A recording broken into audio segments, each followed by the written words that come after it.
देखो, ये क्वेश्चन था अपना, है ना? इसको देखते हैं कैसे करेंगे।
हम्म,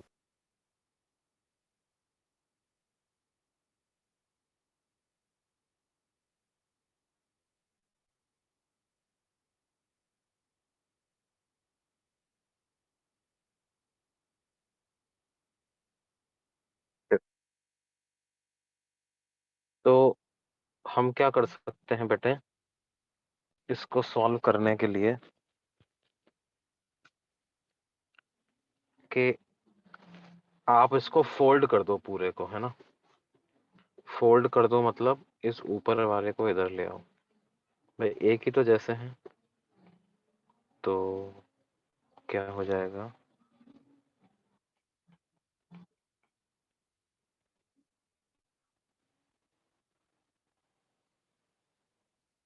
ये ए और बी वाला तो आर ही रहेगा, है ना? और बाकी सारे अब r/2, r/2, r/2 हो जाएंगे।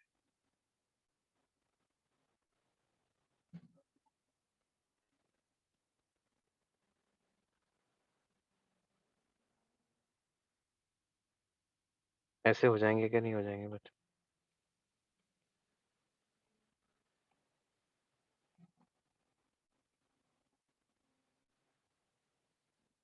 मेरी आवाज सुनाई दे रही है ना सबको?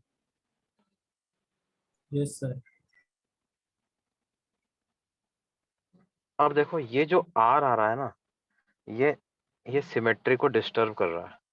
तो थोड़ी देर के लिए आप इस आर को तो हटा दो और सिर्फ ऐसा ही सर्किट कंसीडर करो। कैसा? r/2, r/2, r/2।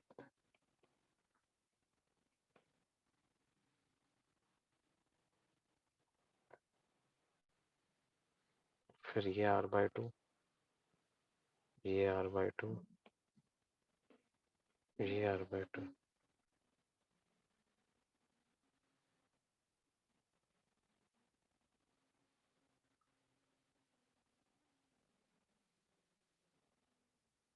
and it continues till r/2 कैसे आया? r/2 ऐसे है ना बेटा, फोल्ड कर दिया ना मैंने इसको, हाँ समझे। इस AB के अबाउट फोल्ड कर दिया है ना, फोल्ड कर सकते हैं। सर फोल्ड करने के बाद वो पैरेलल में, तो इसके लिए r/2 लिखा। पैरेलल में आ गए ना भाई। बेसिकली लॉजिक क्या है कि ये वाला टर्मिनल और ये वाला पॉइंट सेम पोटेंशियल पे है, एक जैसे हैं। फिर ये वाला और ये वाला एक जैसे, तो इनको एक साथ ही बना दो, अलग अलग क्या हो, है ना? और देखो ये ऐसा है, ये है पॉइंट ए, ये वाला पॉइंट है बी। अब ए और बी के बीच में रेजिस्टेंस एक्स मान लेते हैं, तो ये पॉइंट को सी और ये पॉइंट को डी अगर बोलूं, तो इसके नीचे नीचे का भी पूरे का रेजिस्टेंस एक्स हो जाएगा, है ना? तो क्या बन जाएगा ये हमारे पास, देखो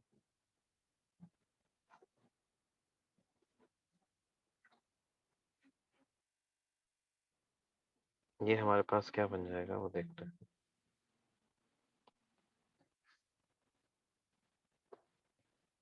वो r/2 को ऐसा रहने दो, इधर वाले r/2 को भी ऐसा रहने दो, और इधर वाले r/2 को भी ऐसा।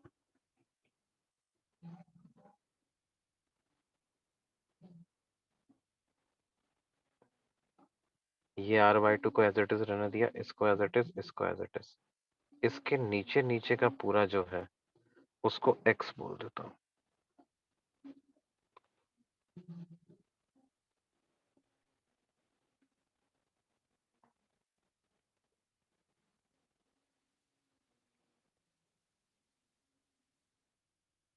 और अब इस पूरे के बीच में इक्विवेलेंट भी x आ जाना चाहिए। तो क्या हो जाएगा ये r/2, ये हो जाएगा r/2 into X upon r/2 plus x, और इधर हो जाएगा r/2। अब ये तीनों सीरीज में है, तो r/2 और r/2 ऐड होकर के तो हो जाएगा r, तो r plus r/2 into X upon r/2 plus x, ये वापस से x हो जाना चाहिए, यानी कि r/2 into X upon r/2 plus X, this is equal to x minus r। तो आ जाएगा r/2 into X is equal to x plus r/2 into X minus r। तो आ जाएगा r/2 into X is equal to x से multiply होगा तो X square minus X R plus r/2 X minus r²/2। तो rx/2 से rx/2 cancel हो जाएगा, तो हमारे पास आ जाएगा x² minus rx minus r²/2 equal to 0। तो x की क्या वैल्यू आ जाएगी, x की वैल्यू आ जाएगी -b plus minus √b² minus 4ac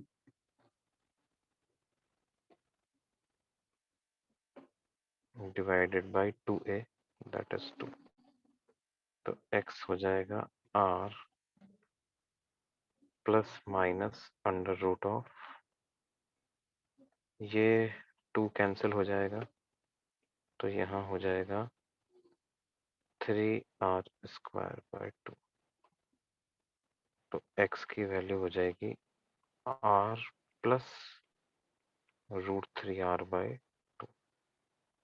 r minus √3r/2 को तो रिजेक्ट कर ही देंगे, लेकिन ये फाइनल आंसर नहीं है।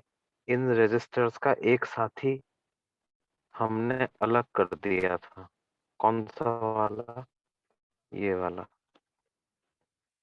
इसका वापस से मिलान करवाओ इनसे। ये बेचारा इन्हीं का साथी था, इसको अलग कर दिया था। तो उस आर को इसके साथ पैरेलल में लगा दो। अब उस आर को इसके साथ √3+1 r/2 के साथ पैरेलल में, तो इसका इक्विवेलेंट रेजिस्टेंस क्या हो जाएगा? इसका इक्विवेलेंट रेजिस्टेंस हो जाएगा r into √3+1 r/2 divided by r plus √3+1 r/2। तो एक r कॉमन आकर के कैंसिल हो जाएगा। ये हो जाएगा √3+1 r/2 डिवाइडेड बाय, यहाँ से 2 अगर मैं एलसीएम ले लेता हूँ तो 2 प्लस √3+1 बाय 2। ये बाय 2 से बाय 2 कैंसिल हो जाता है, तो r इक्वलेंट की वैल्यू हो जाएगी √3+1 into r divided by 3 plus √3। इस पूरे में से हम √3 कॉमन ले लेते हैं, तो बच जाएगा √3+1। √3+1 से √3+1 कैंसिल हो गया, तो इसका आंसर आ जाएगा r/√3। कुछ बच्चों ने r/√3 आंसर बताया भी था, है ना? कई लोगों ने बताया था यार। किस किस ने बताया था, देखता हूँ मैं।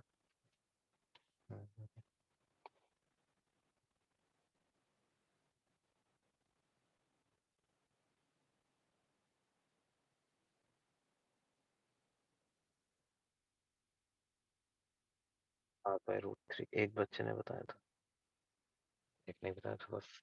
ओके। अच्छा, कुछ लोग बोल रहे हैं sir black screen will be good for eyes, ऐसा क्या? ब्लैक स्क्रीन अच्छा रहता है क्या आपके लिए?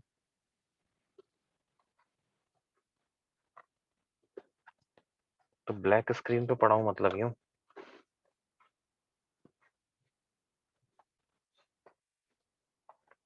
ब्लैक स्क्रीन पे पढ़ा देंगे आपने क्या?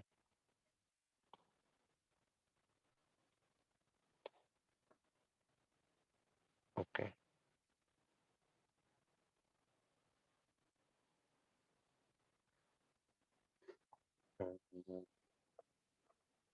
कैसे यार, ये सेटिंग किधर से चेंज करेंगे?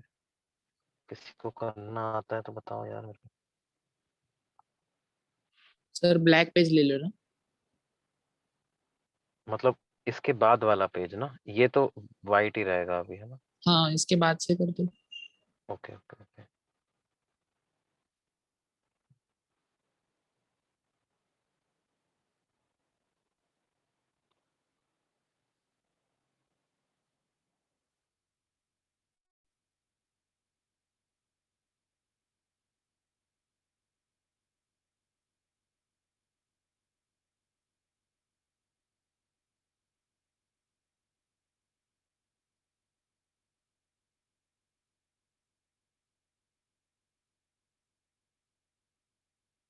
इधर आ गया।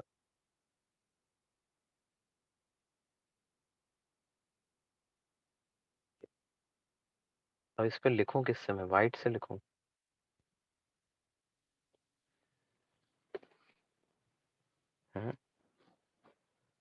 ओके, देखते हैं। रेड छोड़ के कौन सा भी कलर यूज कर सकते हैं सर। चलो वाइट से ही लिखते हैं। अच्छा, एक क्यूब वाला भी था, है ना अपना? देखो, क्यूब वाला क्या था?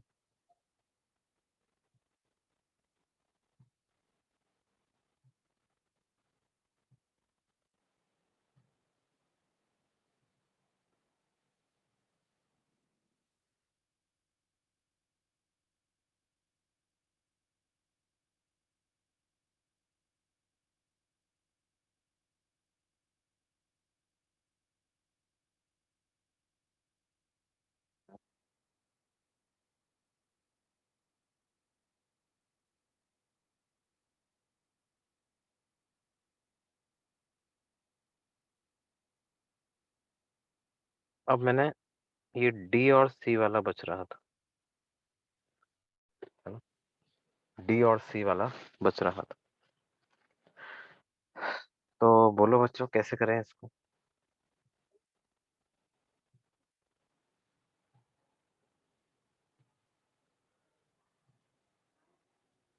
किसी का आंसर आया?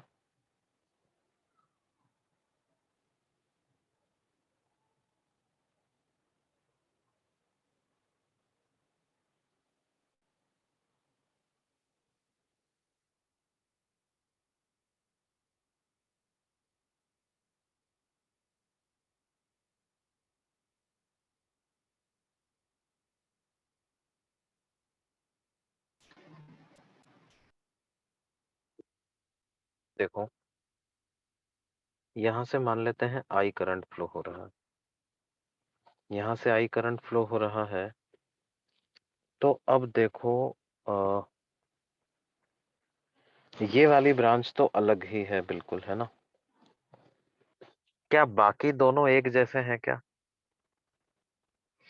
हाँ, बाकी दोनों एक जैसे ही हैं, मतलब करंट ए पे जाए या ई पे जाए एक ही बात है। तो इसको अपन एक्स और एक्स ऐसा करंट मान सकते हैं। और यहां से जाएगा आई माइनस 2x।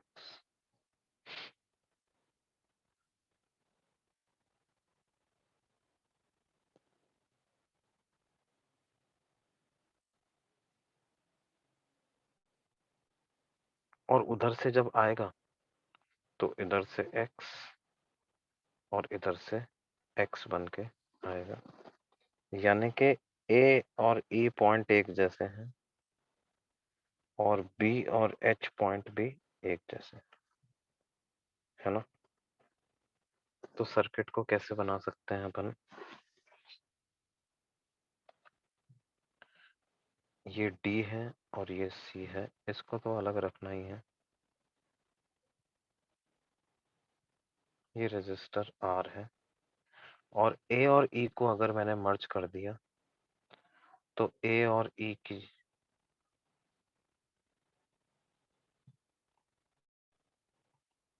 ये R/2 हो जाएगा, है ना?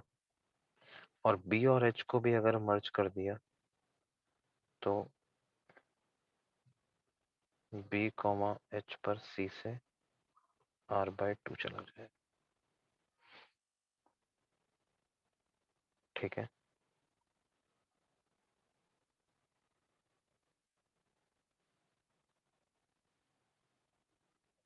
अब देखो A, E और H के बीच में एक R लगा हुआ है और A और B के बीच में एक R लगा हुआ। तो A और H के बीच में R, A और B के बीच में R और E और E, तो ये दोनों भी मिलकर के R/2 हो जाएंगे, है ना? फिर E से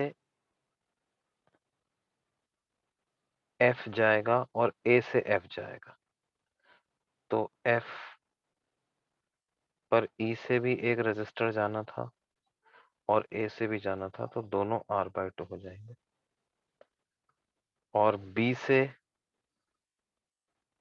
G पे R जाना है और H से G पर भी R जाना है, तो वो दोनों मिलकर भी R/2 हो जाएंगे। और F और G के बीच में एक R कनेक्टेड ही, है ना?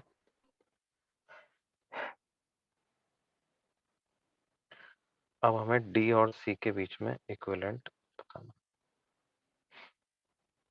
देखो टोटल 12 रजिस्टर आ गए हैं कि नहीं आ गए, ये देखो आप। तो ये R/2 का मतलब दो रजिस्टर है ना, पैरेलल में R और R है, तो R/2 हो गया है। तो 2,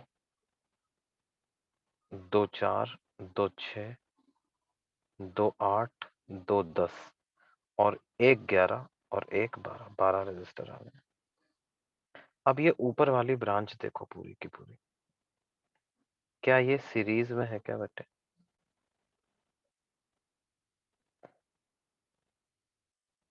ये ऊपर वाली पूरी ब्रांच सीरीज में है। तो r/2 r और r/2, तो r/2 और r/2 मिलकर के तो r हो गया, और r 2r हो गया। तो ये क्या हो जाएगा, ऊपर वाला पूरा हो गया 2r का, है ना। और फिर इधर इसके पैरेलल में लगा हुआ है r/2, फिर ये r/2, ये r/2, और इधर लगा हुआ है फाइनल r।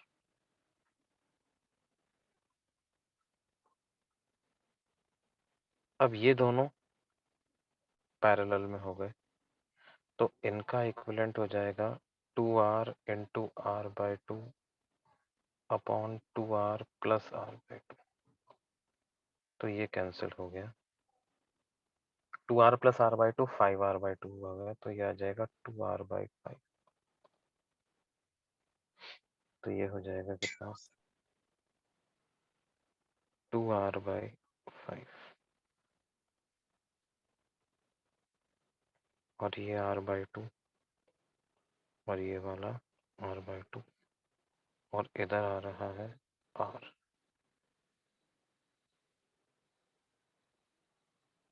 अब r/2 और r/2 मिलकर के r हो जाता है, r और 2r/5 मिलकर के कितना हो जाएगा, 7r/5। तो एक 7r/5 और एक r, ये पैरेलल में है। तो फाइनल आंसर अपना क्या हो जाएगा, फाइनल आंसर हो जाएगा r equivalent is equal to 7r/5 into r upon 7r/5 plus r। तो 7r/5 into r upon 12r/5। तो r/5 से r/5 कैंसिल हो गया, तो ये वैल्यू आ गई 7r/12।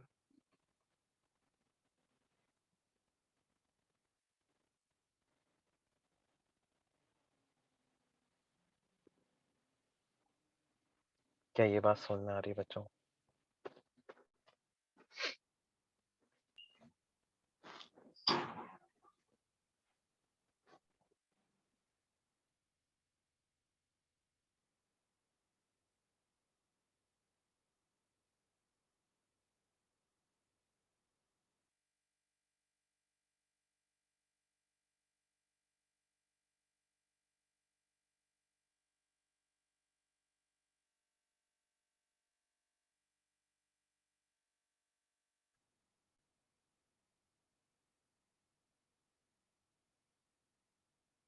सर हम लोग ने डी से बी था उसमें कम रेजिस्टेंस लिए थे ना, 12 नहीं लिए थे क्या ना टोटल।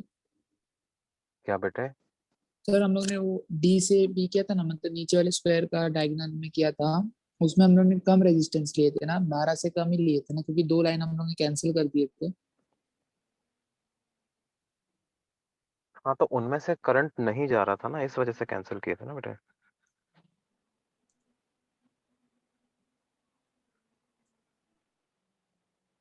रेजिस्टेंस नहीं जा रहा, करंट नहीं जा रहा है, तब तो रेजिस्टेंस को हटाएंगे ही ना।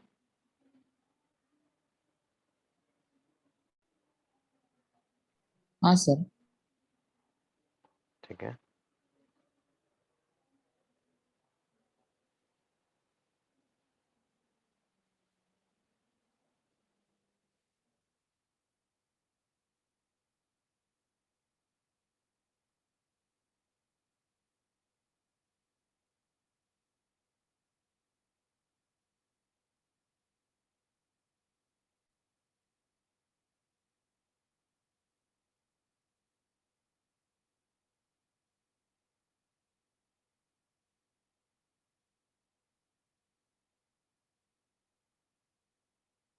अब देखिए और क्या।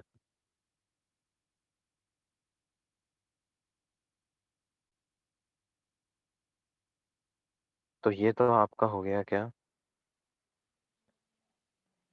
Infinite resistors, symmetrical resistors. अब अपन बात करते हैं कॉम्बिनेशन ऑफ सेल्स की।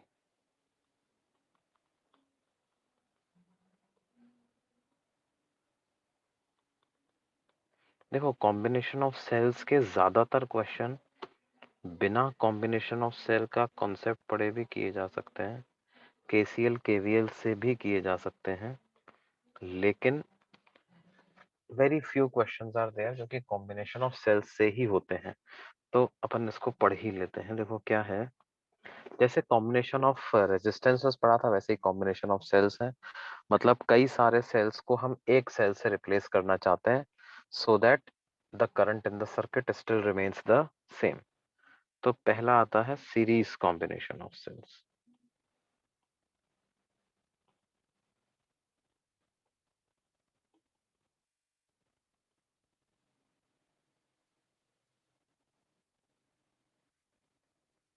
मतलब देखिए कुछ ऐसा है,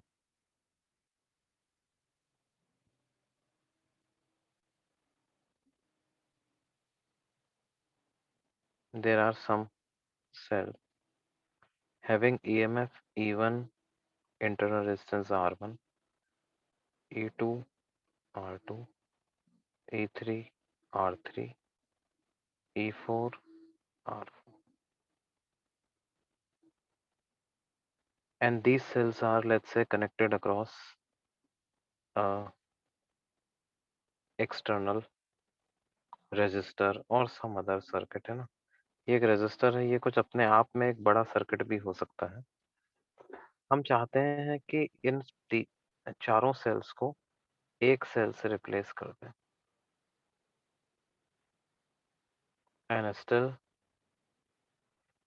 the same current flows through the resistor which was flowing in the first case।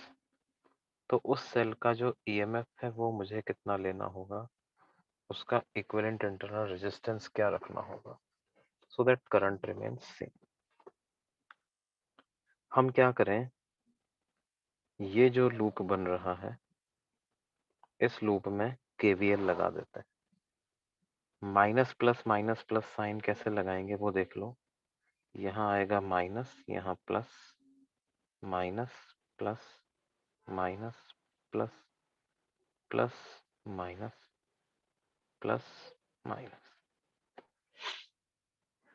अब क्या होगा देखो, जैसे हम इस पॉइंट से इस पॉइंट तक गए तो पोटेंशियल बढ़ गया और बैटरी सोर्स की तरह से काम कर रही है, क्योंकि करंट ऐसे फ्लो कर रहा है तो सोर्स की तरह से काम कर रही है। तो कितना बढ़ गया, बढ़ गया E1 माइनस आई आर। फिर दूसरी बैटरी में फिर बढ़ गया E2 माइनस आई R2। फिर तीसरी बैटरी में फिर बढ़ गया E3 माइनस आई R3। फिर चौथी बैटरी में कम हो गया तो माइनस लगा देंगे। लेकिन कितना कम हो गया, क्योंकि ये लोड की तरह से काम कर रही है, तो E4 प्लस आई R4। और जब रेजिस्टर में यहां से यहां गए, यूं घूमते हुए आ रहे थे ना अपन, तो जब रेजिस्टर में इधर से इधर गए तो कम हो गया, तो कम हो गया तो minus I capital R equal to 0। क्या ऐसा लिख सकते हैं बच्चों? अब इसमें से देखो ई वाली टर्म्स को एक तरफ रख लो, तो E1 plus E2 plus E3 minus E4, ये बराबर आ जाएगा किसके, I into R1 plus R2 plus R3 plus R4 plus capital R। तो जो करंट आ जाएगा वो आ जाएगा E1 plus E2 plus E3 minus E4 divided by R1 plus R2 plus R3 plus R4 plus capital R। ऐसा current आ जाएगा। ये बात समझ में आ रही है बेटे?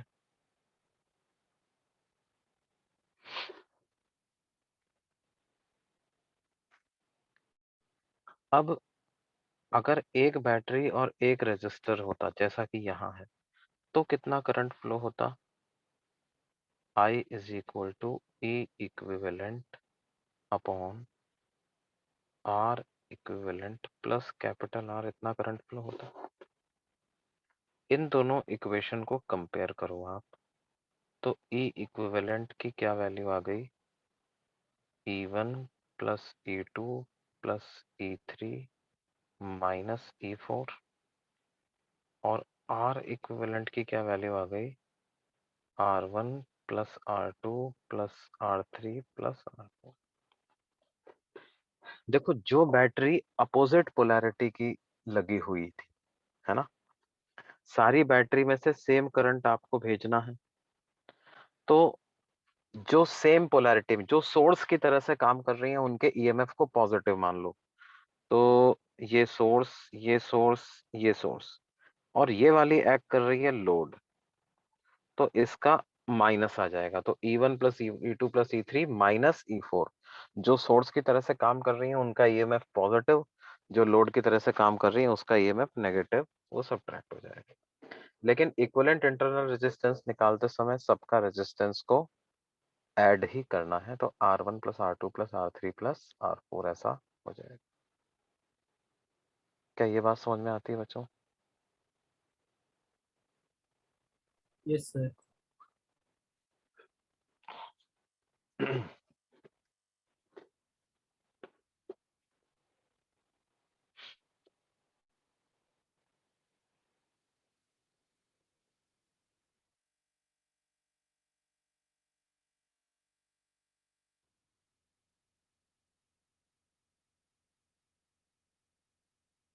ठीक है, तो E इक्विवेलेंट का फॉर्मूला हो जाएगा सिग्मा EI, और R इक्विवेलेंट का फॉर्मूला हो जाएगा sigma RI,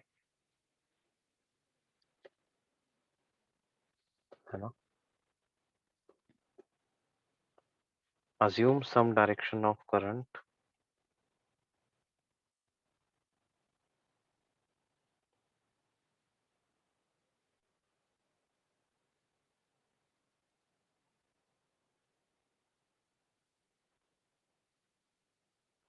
and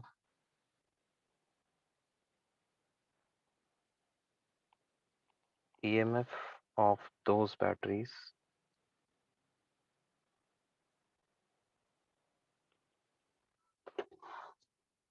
which act as source, EMF of those batteries which act as source।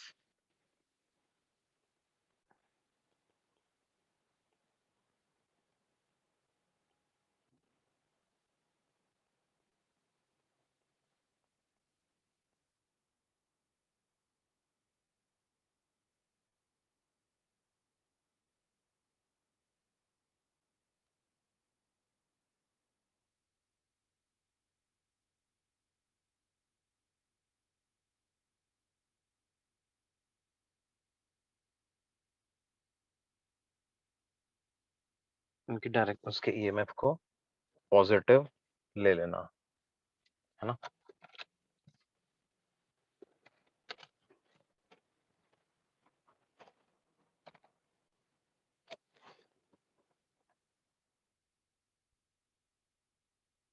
Sir last page show करो।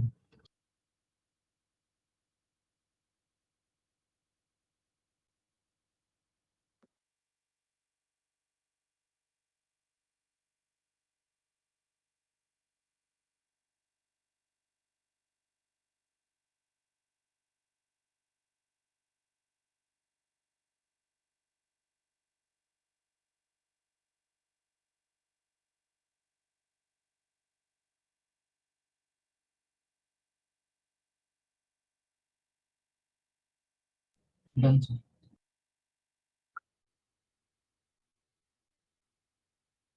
And EMF of batteries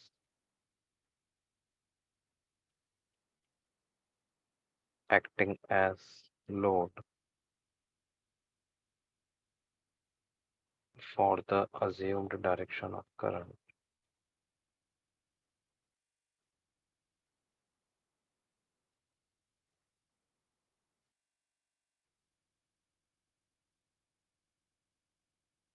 To be taken as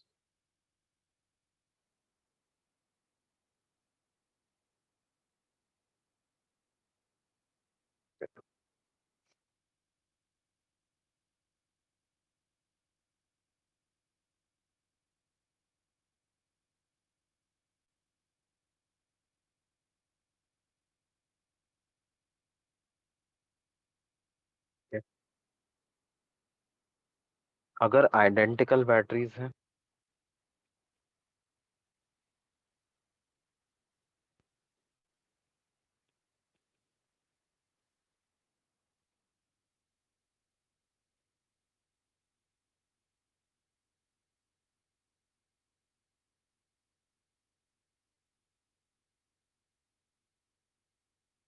then E equivalent will be NE and R equivalent will be NR. Equivalent EMF भी बढ़ जाएगा तो equivalent internal resistance भी बढ़ जाएगा. अब बात करते हैं पैरेलल कॉम्बिनेशन.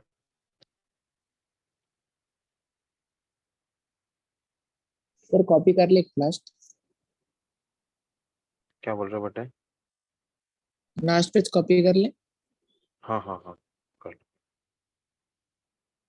एक मिनट. ये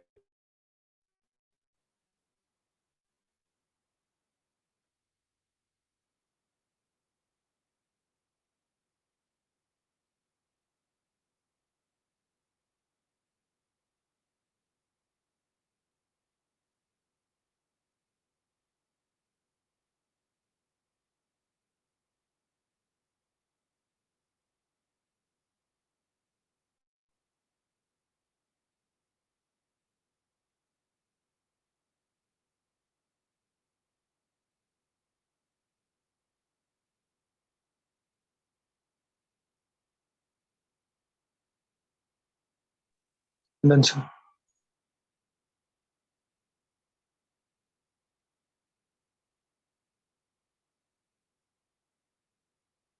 इसमें अरे यार ये बात मैंने दो बार लिख ली है.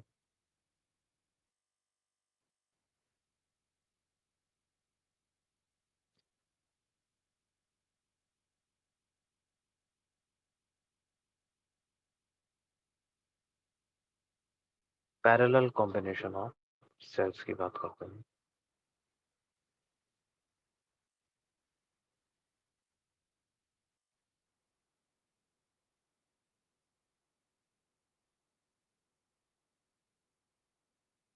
तो पैरेलल कॉम्बिनेशन ऑफ सेल्स का मतलब क्या होता है?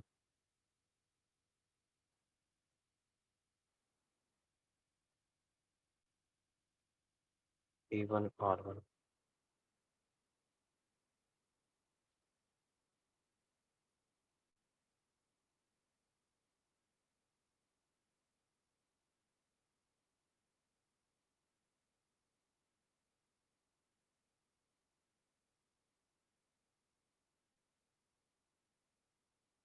एक को उल्टा लगा सकते हैं.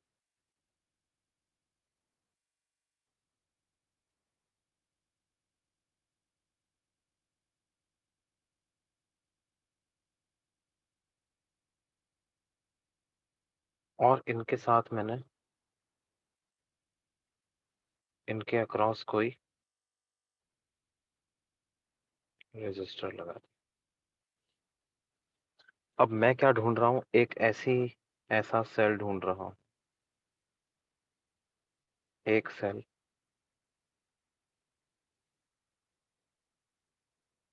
जिसको रेजिस्टर के अक्रॉस लगाऊं तो सेम करंट फ्लो कर.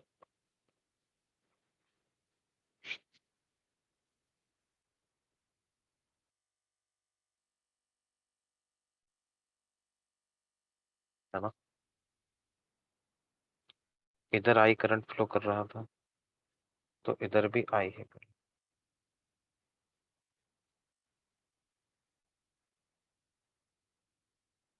अब देखो यहाँ से करंट फ्लो कर रहा है, मान लो I1, यहाँ से फ्लो कर रहा है I2, यहाँ से फ्लो कर रहा है I3। तो ये I1, ये I2, ये I3। तो क्या कैपिटल I को आप I1 plus I2 plus I3 लिख सकते हो?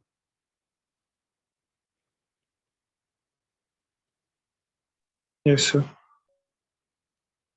I को I1 plus I2 plus I3 ऐसा लिख सकते हैं। एक चीज और ध्यान दो कि ये जो ड्रॉप आ रहा है ये प्लस ये माइनस है ना, तो ये ड्रॉप, ये वाला ड्रॉप, ये वाला ड्रॉप, ये सब बराबर है कि नहीं?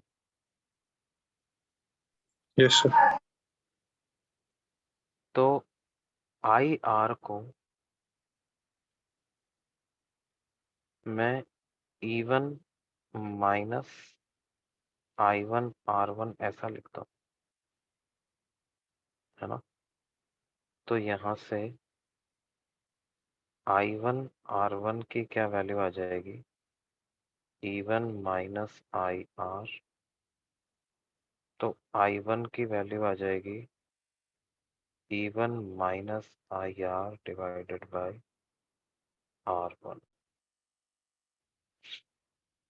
उसी तरह से सेकंड सेल के लिए लिख देंगे IR is equal to E2 minus I2 R2, यानी कि I2 की क्या वैल्यू आ जाएगी?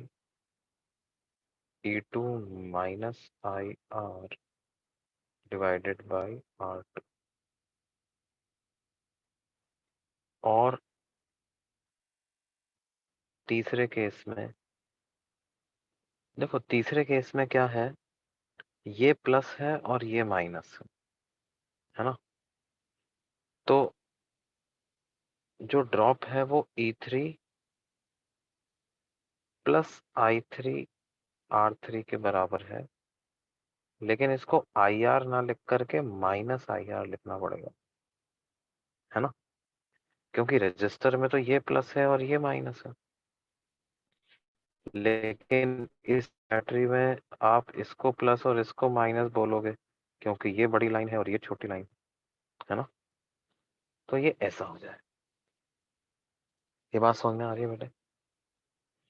तो यहाँ पर जब I3 की वैल्यू लिखूंगा मैं, तो I3 की वैल्यू आ जाएगी minus of E3 minus IR divided bye R3। ये ऐसा आ जाए, है ना।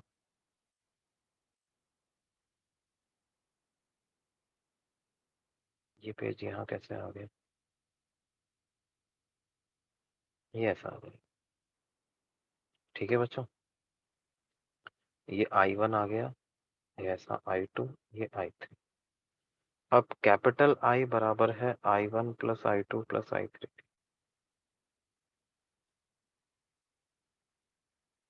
तो कैपिटल I की वैल्यू को लिख देता हूँ I1। I1 is E1 minus IR divided by R1,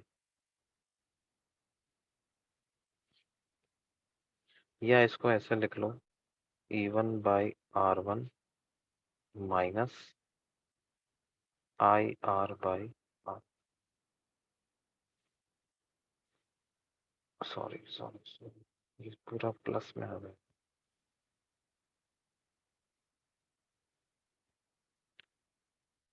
I1 की वैल्यू पहले लिख देता हूँ, E1 minus IR by R1 plus E2 minus IR by R2 plus minus E3 minus IR by R3। तो I की वैल्यू आ जाएगी E1 by R1 plus E2 by R2 minus E3 by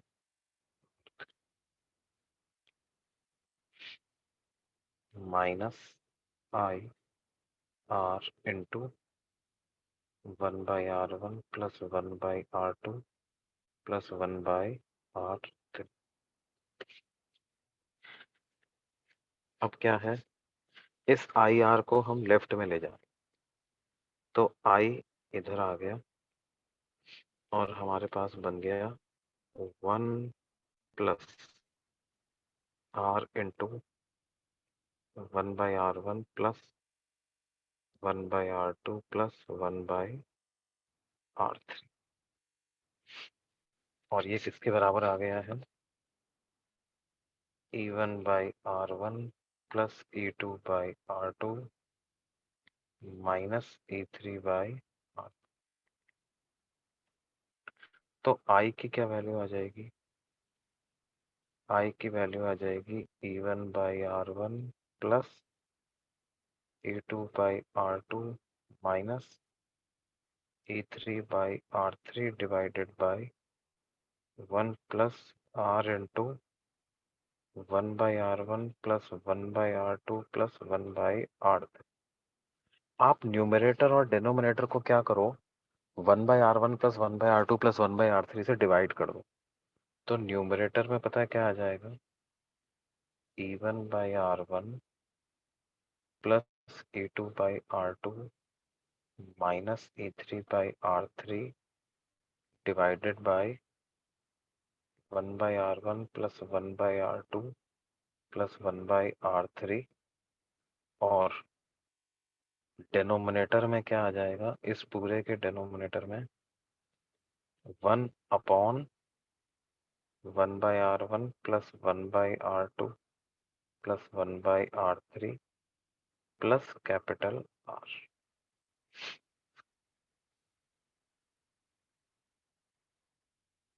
अब क्या है,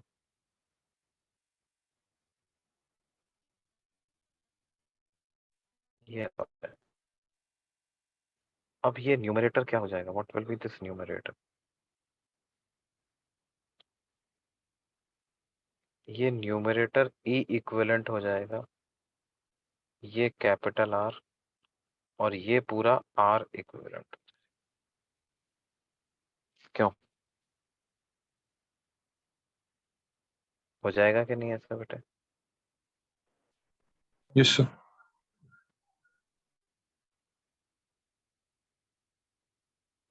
तो हमें क्या पता चल गया, देखो हमने करंट को ऐसे ही तो लिखा था, E equivalent upon R equivalent plus capital R, इन दोनों को कंपेयर कर लो, तो E इक्विवेलेंट की वैल्यू पता चल गई हमें, E1/r1 plus E2/r2 minus E3 divided by 1/r1 plus 1/r2 plus 1/r, और R इक्विवेलेंट की क्या वैल्यू पता चल गई, 1 upon 1/r1 plus 1/r2 plus 1/,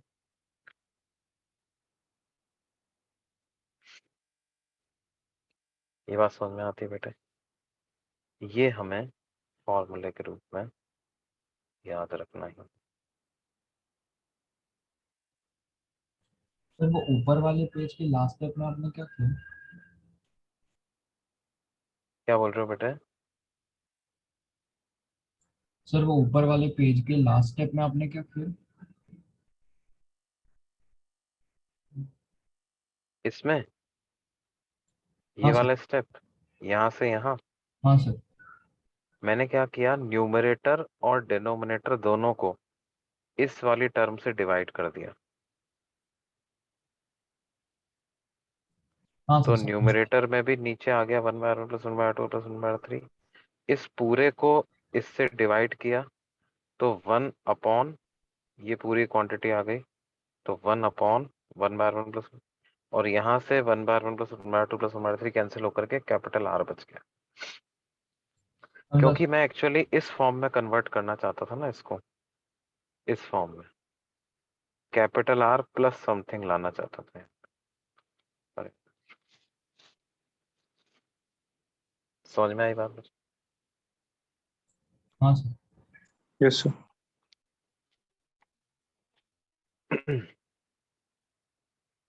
अब देखो इसमें माइनस पोलैरिटी कैसे लगाया मैंने।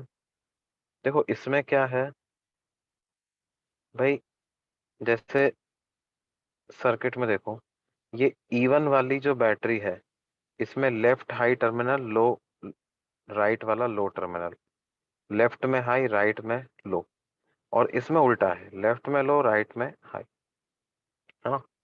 अब ये वाली जो बैटरी मैं बनाऊंगा तो सर आप बोल सकते हो सर इसको पॉजिटिव ले लो और इन दोनों को नेगेटिव ले लो, ले सकते हो आप, उसमें कोई दिक्कत नहीं है।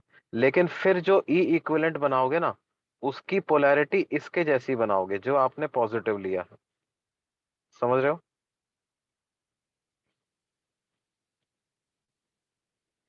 अभी सर मैंने एक बार ई रिपीट इक्विवेलेंट करो। की पोलैरिटी इनके जैसा बनाया,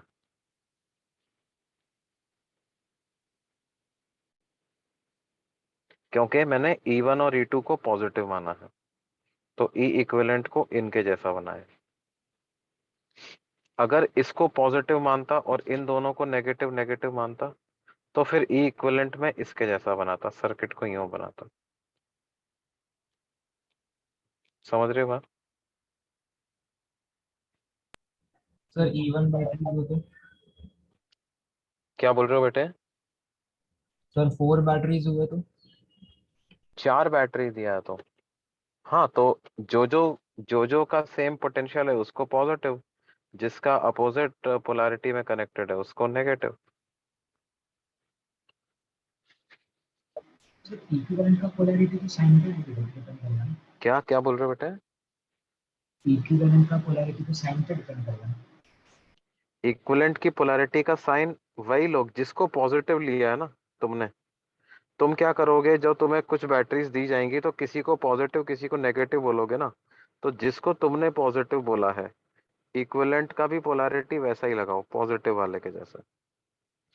सर वो इक्विवेलेंट का साइन अगर नेगेटिव आ गया?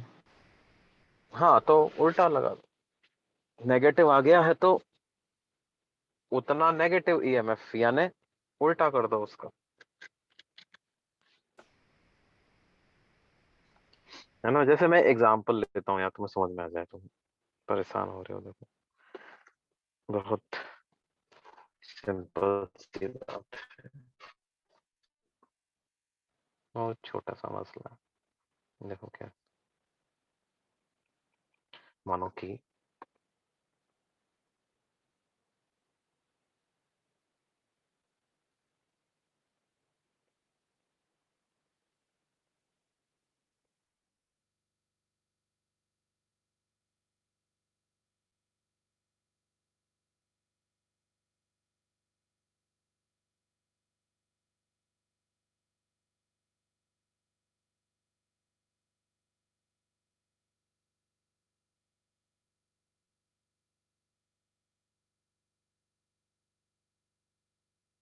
ये ऐसा है, ठीक है। ये हमें दिया हुआ है 4 वोल्ट 2 ओम, ये दिया हुआ है 4 वोल्ट 2 ओम, ये दिया हुआ है मान लो 2 वोल्ट 1 ओम, ये दिया हुआ है 4 वोल्ट 1 ओम, ठीक है। अब हमको बोल रहा है इसका इक्विवेलेंट ईएमएफ निकालो, इक्विवेलेंट इंटरनल रेजिस्टेंस निकालो। तो इक्विवेलेंट ईएमएफ का क्या फॉर्मूला लिखेंगे, E1 by R1 plus E2 by R2 plus E3 by R3 plus E4 by R4 upon 1 by R1 plus 1 by R2 plus 1 by R3 plus 1 by R4। लेकिन जब मैं देखता हूं तो ये एक ऊपर वाली दोनों बैटरी में लेफ्ट हाई है राइट लो है, लेफ्ट हाई है राइट लो है, लेकिन नीचे वाली बैटरी में लेफ्ट लो है राइट हाई है, लेफ्ट लो है राइट हाई है। तो क्या करें बच्चों, किसी एक को तो पॉजिटिव एक को नेगेटिव मानना है, तो मैं ऐसा करता हूं कि इस वाली को इन इन दोनों को पॉजिटिव पॉजिटिव मान लेता हूं, इनको पॉजिटिव पॉजिटिव मान लेता हूं, तो ये दोनों नेगेटिव नेगेटिव हो जाएंगे, ठीक है। और ऐसा मान करके इक्विवेलेंट लिख दो आप, तो क्या हो जाएगा आपका, ई इक्विवेलेंट हो जाएगा E1 by R1 plus E2 by R2 minus 1 by R1 minus E4 by R4 divided by 1 by R1 plus 1 by R2 plus 1 by R3 plus 1 by R4। तो E इक्विवेलेंट की वैल्यू आ जाएगी, E equivalent की value आ जाएगी, देखो 4 by 2 2, 4 by 2 2, 2 minus 2 2 और minus 4 divided by 1 by 2 plus 1 by 2 1, 1 plus 1 2, 2 plus 1 3। तो 2 से 2 कैंसिल हो गया, 2 में से 4 गया तो कितना बचा, -2। तो E इक्विवेलेंट की वैल्यू आ गई -2/3। E इक्विवेलेंट की वैल्यू आ गई कितनी बेटे, -2/3।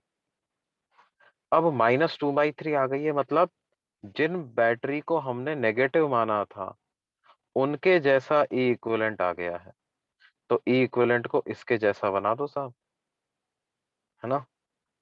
अच्छा, R इक्विवेलेंट की तो बात क्या है, R इक्विवेलेंट तो होता है R इक्विवेलेंट तो होता है R इक्विवेलेंट तो होता है 1/1/R1 plus 1/R2 plus 1/R3 plus 1/R4। तो R इक्विवेलेंट की वैल्यू होती है 1/1/2 प्लस 1/2 1 प्लस 1 2 प्लस 1 3, तो 1/3 हो। तो अब ये बैटरी को कैसे बना दोगे बच्चों, ऐसा बनाएंगे अब, टक टक टक,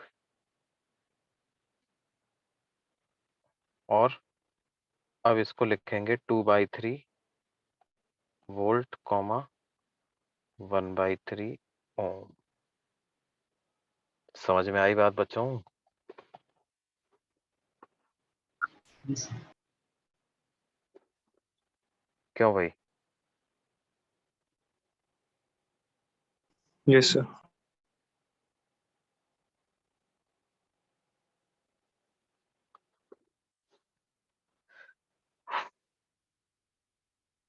ये होता है। अब देखो, अगर मैंने n आइडेंटिकल बैटरीज पैरेलल में कनेक्ट कर दी,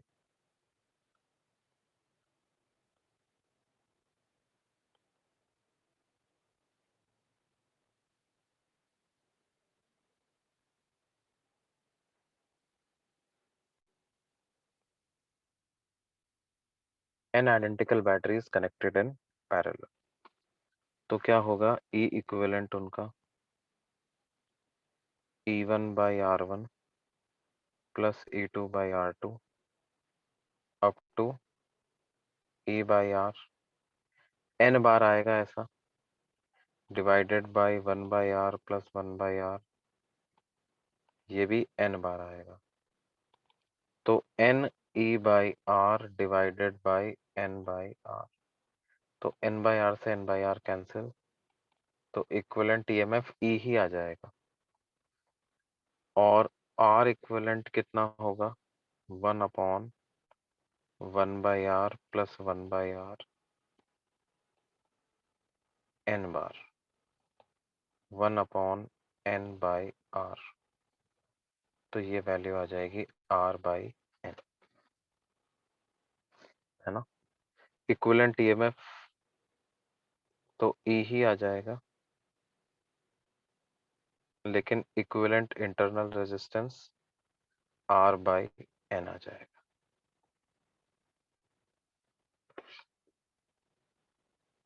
ऐसा कब होगा, जब n आइडेंटिकल बैटरीज पैरेलल में कनेक्टेड है।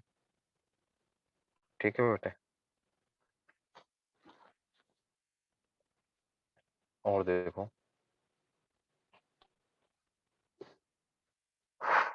मानो हमारे पास total number of batteries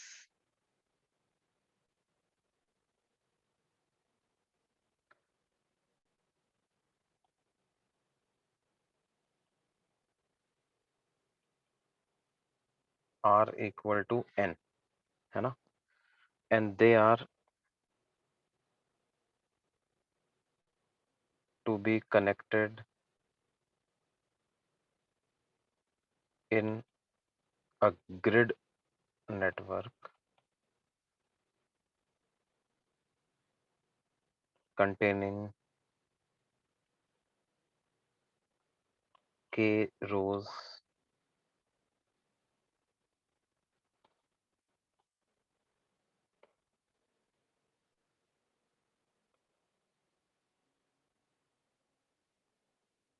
and n by k cells in each row.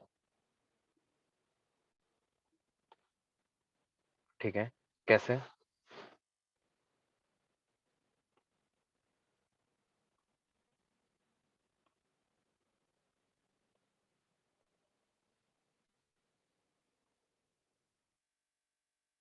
कितने हैं? 1 2 3 dash dash dash dash up to n by k, और ऐसी नंबर ऑफ रोज कितनी आ जाएंगी?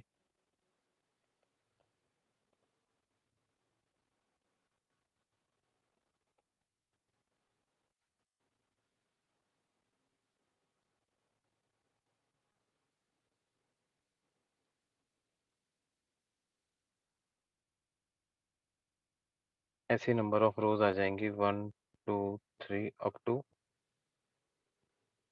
k. k रोज, हर रो में n by k सेल, तो total number of cell n हो गए कि नहीं हो गए? Yes, sir. है ना? अब इस ग्रिड का इक्विवेलेंट ईएमएफ क्या हो जाएगा? इक्विवेलेंट ईएमएफ अपन लिखने जाएंगे, सब आइडेंटिकल हैं, तो एक रो का इक्विवेलेंट ईएमएफ पता लगा लो, क्या वही पूरे का भी इक्विवेलेंट ईएमएफ हो जाएगा? तो क्या Yes, sir. उसको n by k इंटू ई ऐसा लिख सकता हूँ? और R इक्विवेलेंट पता लगाने के लिए क्या है? एक रो का इक्विवेलेंट रेजिस्टेंस पता लगा लो, वो हो जाएगा n by k into R, और उसको k से डिवाइड कर दूंगा, तो हो जाएगा n into R by k square. ये ऐसा R इक्विवेलेंट ऐसा आ जाएगा।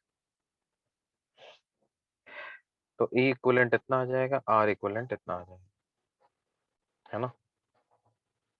ये बात समझ में आती है बच्चों?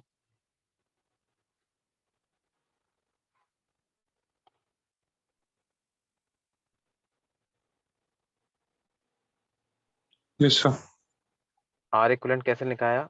एक रो का मैंने R इक्विवेलेंट निकाल लिया, तो जो एक सेल का रेजिस्टेंस था, इंटरनल रेजिस्टेंस, उसको नंबर ऑफ सेल्स इन ए रो से मल्टीप्लाई कर दिया, तो ये जो न्यूमरेटर में लिखा हुआ है ये क्या आ गया? एक रो का रेजिस्टेंस, और उसको नंबर ऑफ रोज से डिवाइड कर दिया, तो ये हमारे पास इतना आ गया,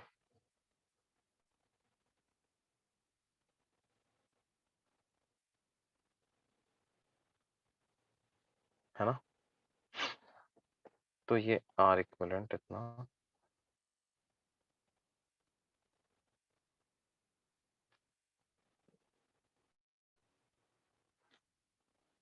अब जैसे हमसे पूछा जा सकता है कि अगर मान लो आपके पास इन सब पूरे कॉम्बिनेशन को एक एक्सटर्नल रेजिस्टर R से कनेक्ट करना है, तो कैसे कनेक्ट करें कि वो सबसे ज्यादा करंट पास हो, है ना?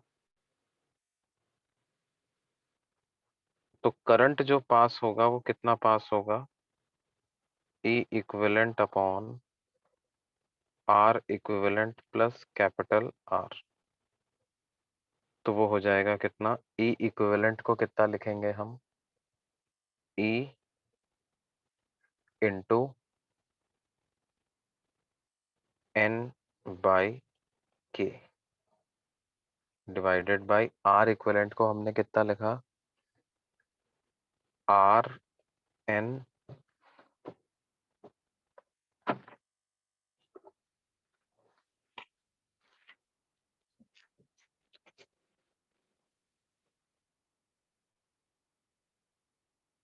तक लाए थे आपके खाने में? क्या है? तो दलिया बना देंगे फिर।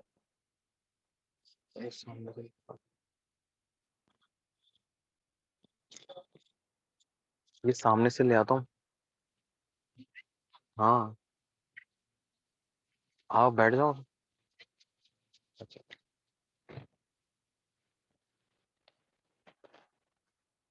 हाँ बेटे, तो ये कितना हो जाएगा? ई एन बाई के अपॉन आर इक्विवेलेंट को क्या लिख दूंगा? Are N by K square plus capital R, है ना?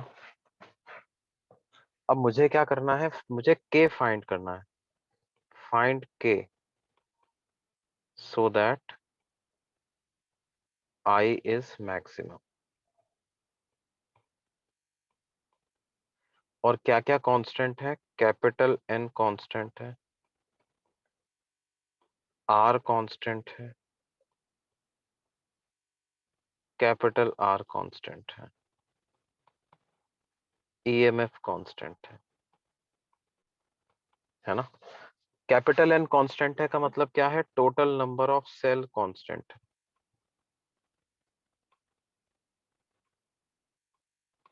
है ना? अब मुझे ये पता करना है, बेटे मेरी आवाज आ रही है ना? Yes, sir. Yes sir. Total number of cells constant है, तो मुझे ये पता करना है, जैसे मान लो टोटल 12 सेल है ना? और हमें कोई दे दिया कि साहब एक उनका हर एक सेल का ईएमएफ दे दिया, हर एक सेल का इंटरनल रेजिस्टेंस दे दिया। अब हमें पता करना है कि भाई उन 12 सेल्स को कैसे कनेक्ट करें। मतलब 4 रो बनाऊं, हर रो में 3-3 सेल लगाऊं, या 6 रो बनाऊं, हर रो में 2-2 सेल लगाऊं, या 12 रो बना दूं, हर एक रो में एक एक सेल लगा दूं।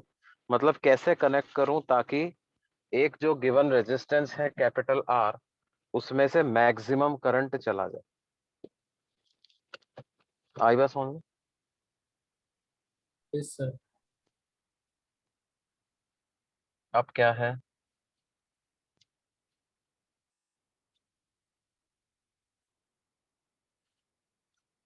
तो हमें इसमें देखो वेरिएबल क्या है इस पूरे एक्सप्रेशन में? What is variable? के वेरिएबल है पूरे एक्सप्रेशन में। जो वेरिएबल है वो के है, तो इसको के रेस्पेक्ट में डिफरेंशिएट कर दे अपन। इसको क्या करें? के रेस्पेक्ट में डिफरेंशिएट कर दे। अब के रेस्पेक्ट में डिफरेंशिएट करने का मतलब क्या है बच्चों? पहले इसको थोड़ा सा अच्छे फॉर्म में अरेंज करो, फिर डिफरेंशिएट करेंगे। तो अच्छे फॉर्म में अरेंज करने का मतलब क्या है? के वाली टर्म को पूरी तरह से डिनोमिनेटर में ही ले आओ आप। के वाली टर्म को पूरी तरह से डिनोमिनेटर में ही ले आओ। तो क्या हो जाएगा? एन बाई के से डिवाइड कर दें अपन इसको, है ना? डिवाइडेड बाई एन बाई के। तो करंट हमारे पास हो जाएगा E divided by N by के से न्यूमरेटर को भी डिवाइड कर दिया, एन बाई के से डिनोमिनेटर को भी डिवाइड कर दिया। तो बचेगा are by K plus capital R को एन बाई के से डिवाइड करेंगे तो एन बाई के, ऐसा आ जाएगा। अब इस करंट को मैक्सिमाइज करने का मतलब क्या है?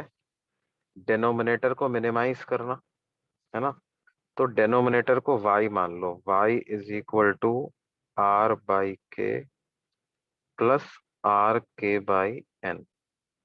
तो D Y by D R must be 0। तो इसको आर के रेस्पेक्ट में डिफरेंशिएट करूंगा तो 1 बाई के प्लस, सॉरी अरे यार, आर के रेस्पेक्ट में थोड़ा डिफरेंशिएट करना, किसके रेस्पेक्ट में डिफरेंशिएट करना है? K. के respect. K is the variable. तो आर बाई के का डिफरेंशिएशन हो जाएगा minus R by K square plus इसका डिफरेंशिएशन हो जाएगा R by N. This must be equal to 0, है ना। तो हमारे पास क्या वैल्यू आ गई बच्चों, R by N equal to small R by K square. तो के की वैल्यू आ जाएगी under root of N into R by capital. एक कैपिटल आर रेजिस्टेंस में से अगर मेरे को मैक्सिमम करंट भिजवाना है तो इतनी नंबर ऑफ रोज रखनी पड़ेंगी, है ना। Where capital N is total number of cell, small r is resistance, internal resistance of one cell, capital R is the resistance which I am going to connect across the grid, जिसमें से मुझे current को क्या करना है, maximise करना, जिसमें से करंट को मैक्सिमाइज करना। आई बस yes sir.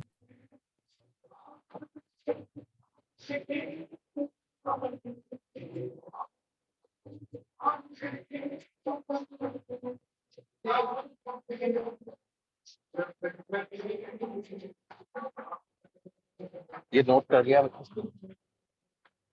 Yes, sir. Equivalent ई समझा सकते हो फिर से?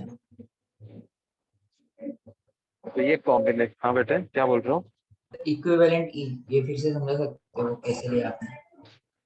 ऊपर मैं वाला समझा नहीं, क्या क्या क्या वापस बोलो। इक्विवेलेंट ई जो ऊपर हम लोग ने लिया था वो फिर से समझा सकते हाँ, कौन सा वाला? हो डायग्राम के साथ?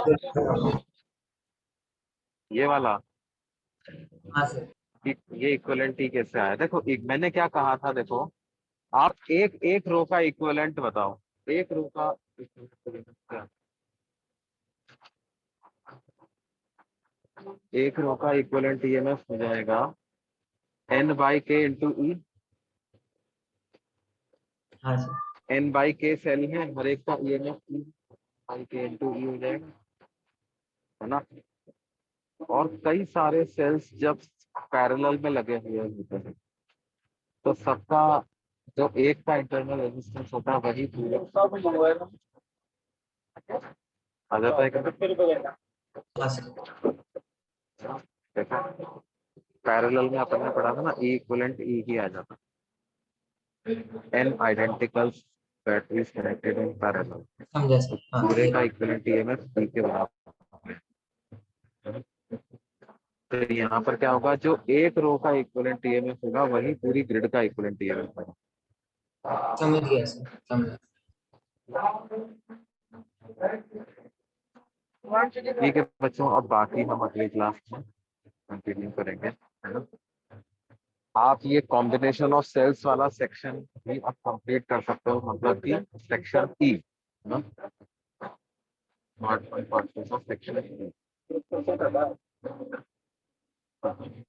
क्या हाँ बोलो, सर, अगर पैरेलल कॉम्बिनेशन में इंटरनल रेजिस्टेंस 0 हो तो कैसे हल होएगा?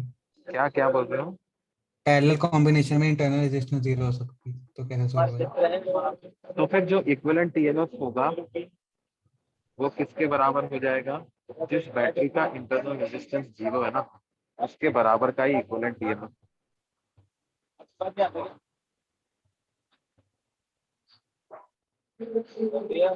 समझ में आई बात है? मतलब फॉर्मूला मैं फॉर्मूले से तुम देख सकते हो, फॉर्मूले से भी आ जाएगा। तुम लिमिट लिमिट लगा के सॉल्व कर लो इसको, है ना। स्मॉल आर एक, जैसे E1/R1 plus E2/R2 upon 1/R plus 1/R2, है ना। तो R1 को टेंडिंग टू 0 करवा दो, R1 को टेंडिंग टू 0 करवा दो, तो उससे जो लिमिट आएगी ना तुम्हारे पास वो E1 के बराबर ही आ जाएगी। जो लिमिट है वो किसके बराबर आ जाएगी, E1 के बराबर की आ जाएगी। हाँ सर समझा। समझ में आएगा? यस।